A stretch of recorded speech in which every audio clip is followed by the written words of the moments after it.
প্রধানমন্ত্রী নরেন্দ্র মোদীজির নেতৃত্বে রাজ্যের গর্বের আগরতলা রেল স্টেশন সহ দেশের ৫৫৪টি রেল স্টেশন ও ১,৫০০ ফ্লাইওভারের পুনর্নির্মাণ গঠনে এক ঐতিহাসিক পদক্ষেপ। প্রধানমন্ত্রীর এক দশকের শাসনকালে রেল ব্যবস্থা সহ যোগাযোগ মাধ্যমের স্বরূপ বদলে যাচ্ছে। ঐতিহ্য বিকাশের মেলবন্ধনে তৈরি হচ্ছে বিকশিত ভারতের অমৃত ভারত রেল স্টেশন।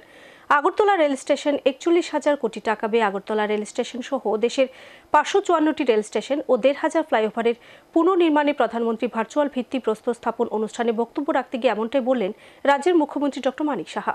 অমৃত ভারত রেল স্টেশন প্রকল্পে দ্বিতীয় পর্যায়ে আগরতলা রেল স্টেশন সহ দেশের বিভিন্ন প্রান্তের ৫৫৪টি রেল স্টেশন ও ১,৫০০ ফ্লাইওভারের পুনর্নির্মাণের কাজের ভিত্তিপ্রস্তর স্থাপন করলেন প্রধানমন্ত্রী নরেন্দ্র মোদী। ৪১,০০০ কোটি টাকা ব্যয়ে এই প্রকল্পের দ্বিতীয় পর্যায়ের কাজ ভার্চুয়ালি ভিত্তিপ্রস্তর স্থাপন করলেন প্রধানমন্ত্রী।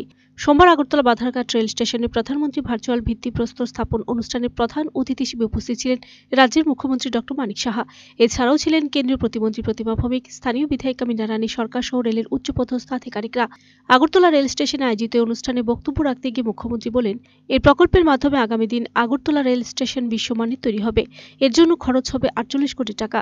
প্রধানমন্ত্রী নরেন্দ্র মোদীজি মানেই উন্নয়ন।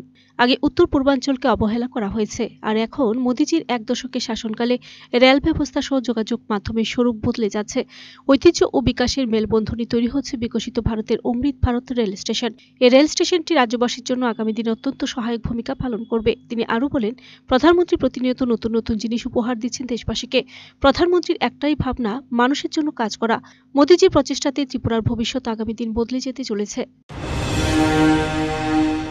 আমরা কোনোদিন ভাবিনি যে আগরতলা থেকে কোনোদিন রাজধানী এক্সপ্রেস যাবে।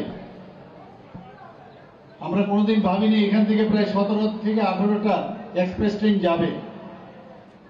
এখানে কোনোদিন ভাবিনি আমরা ২০টা ডোমের মতো ট্রেন এই ত্রিপুরা থেকে আমরা চলাফেরা করতে পারবো।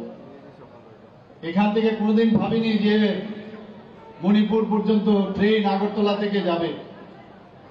বিভিন্ন প্রদেশে আমাদের ট্রেন এখন যাচ্ছে এবং আমরা আগে যখন বাইরে যেতাম পড়াশোনার সুবাদে বা চিকিৎসার সময় অনেকে যান কলকাতা হয়ে, তারপর সে হাওড়া স্টেশন বা রেলওয়ে স্টেশন, সেখানে গিয়ে আমরা দাঁড়িয়ে থাকতাম, বা গুয়াহাটি গিয়ে গুয়াহাটি স্টেশন থেকে আমাদের বাইরে যেতে হতো।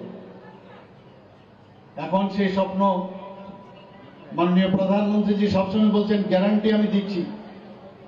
আর গ্যারান্টি যে 100% তার যে সিচুয়েশন, তারও গ্যারান্টি উনি দেন এবং সেটা কিন্তু আজকে আমরা দেখতে পাচ্ছি।